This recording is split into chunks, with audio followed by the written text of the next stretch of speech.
তাকদীর কাগজে লেখা গল্প নয়, সময়ের কলমে আঁকা এক চুক্তি। যা বদলাতে চাইলেও নিজের চোখেই সেটা পড়তে হয়। পালালে ছায়ার মতো পিছনায়, আর মেনে নিলে শিকল খুলে আকাশ দেখায়।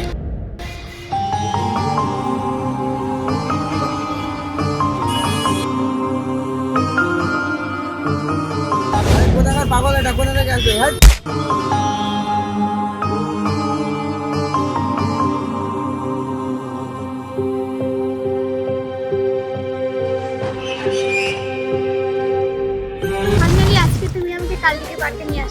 হ্যাঁ, তুমি তো অনেকদিন থেকে বলেছিলে যে কালকে ঘুরতে আসবে, সে কারণে আজকে নিয়ে আসলাম। আর প্লাস আমাদের বিয়ে হওয়া তো অনেকদিন হয়ে গেছে, চলো ওদিকে আরো লোকেশন ভালো ভালো আছে, ওদিকে যাবো। আমি কে, কি আমার পরিচয় আমি জানি না, তবে কিছু স্বপ্ন প্রতিনিয়ত আমাকে কুরে কুরে খায়। সেই স্বপ্নগুলোর খোঁজে ছুটে চলছে আমার জীবন। কে দিবে সেই উত্তর? কি ছিল সেই ক্রান্তি?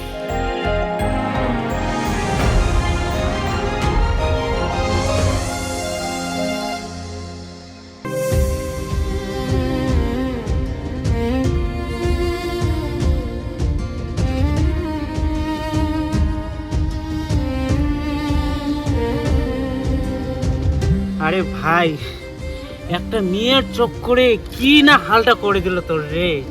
দেখলি আরে ভাই, এখন তো একটু বুঝার চেষ্টা কর, ওই মেয়েটা মরে গেছে তোর জন্য।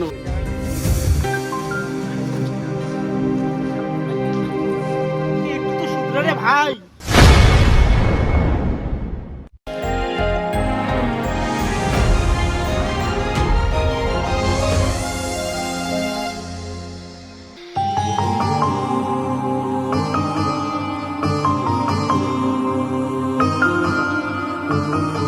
দেখো জায়গাটা কত সুন্দর না?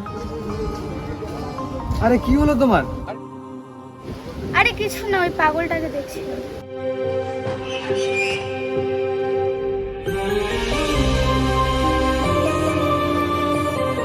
আরে পাগল কোথা থেকে চলে আসলো? কিন্তু দেখে খুব মায়া লাগতেছে না? হ্যাঁ সত্যি।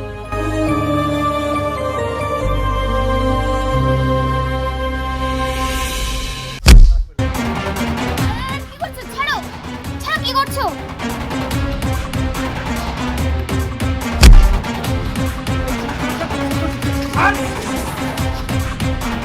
কিছু মনে করো না, পাগল তো।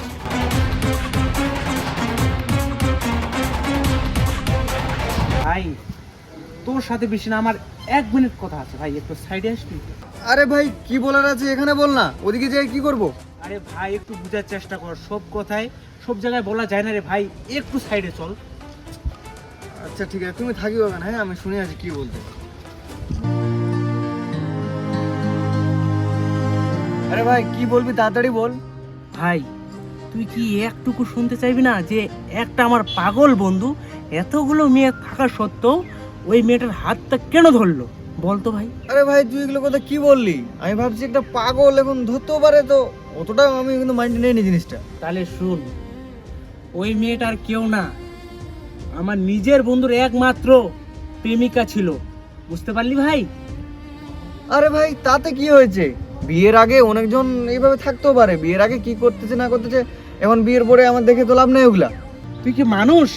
তোর একটা সাধারণ জ্ঞান বিবেক বুদ্ধি বলে কিচ্ছু নেই?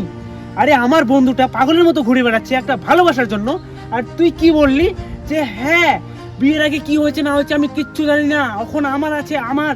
ওগুলো ভাবলে হয় না বন্ধু, বিয়ের আগে ভাবতে হয় যে মেয়েটাকে প্রশ্ন করতে হবে তোর কি আগে বয়ফ্রেন্ড ছিল কি না, ভালো করে শুনতে হবে, তারপর বিয়ে করতে হবে, তার আগে না বন্ধু। আরে ভাই আমি তো সব বুঝতে পারছি, কিন্তু একটা জিনিস, ওর মা বাবা তাহলে আমার সঙ্গে বিয়েটা কিনে দিল? যেটা ওর বাবা মারা চায় ভালো, ওখানেই বিয়ে দিবে, শুধু এইটাই আশায় যে আমার মেয়েটা ভালো থাকবে, ভালো খাবে, ভালো পড়বে। কিন্তু মেয়ের কাছ থেকে একবারও শোনা হয় না যে আমার মেয়েটা কি ওখানে আদৌ ভালো থাকবে, আদৌ খাবে। তার জন্য তো ওই জন্য আমার বন্ধু পাগল। বল ভাই বল, পাগল হয়েছে আমার বন্ধু তার জন্য। আমার যেটা বলার আমি তো বলেই দিলাম। এখন বন্ধু তুইও এখন যদি তোর মতো একটু মানবতা থাকে তাহলে তুই একটু ভেবে দেখ, ঠিক আছে?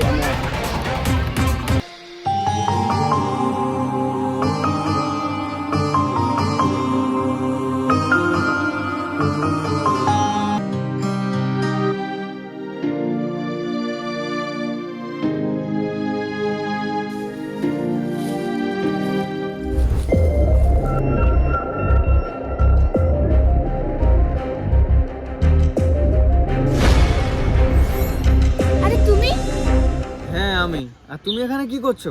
আরে কিছু না। আরে আমি সব বুঝতে পারছি, তোমাকে আর কিছু বলার লাগবে না। আমার সঙ্গে বিয়ে তোমার অনেক দিন হয়েছে, কিন্তু আমাকে কোনোদিন তুমি বলোনি যে এই ছেলেটা তোমাকে এইভাবে ভালোবাসতো। হয়তো আজকে আমার জন্য ছেলেটার জীবনটা এইভাবে নষ্ট হয়ে গেল, কিন্তু আমাকে তুমি বলতে পারতে আগে। আরে আমি তোমাকে কি বলবো, আমি আমার বাড়ির চাপে তোমাকে বিয়ে করেছিলাম। তোমার জন্য মনে হয় ছেলেটা পাগল হয়েছে, এখন তোমার ভালোবাসা যদি পায় মনে হয় ছেলেটা ঠিক হয়ে যাবে।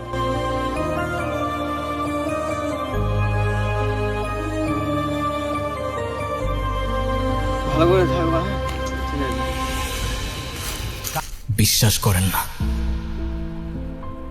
আর তাই সেদিন আমি এসেছিলাম কোনো অধিকার নিয়ে না, বরং এই মেয়েটার সম্মান, একটা নিষ্পাপ ওর ভালোবাসা আর মর্যাদাটা বাঁচাতে।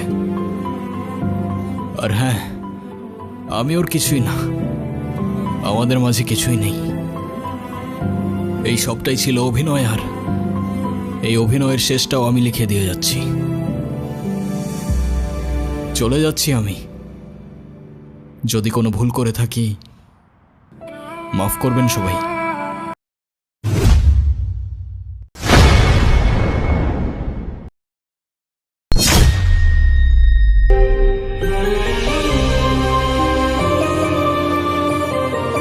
মেয়ের হাজবেন্ড পাগল কেন হলো সেটা যদি দেখতে চান তাহলে পার্ট 2 কমেন্ট করুন।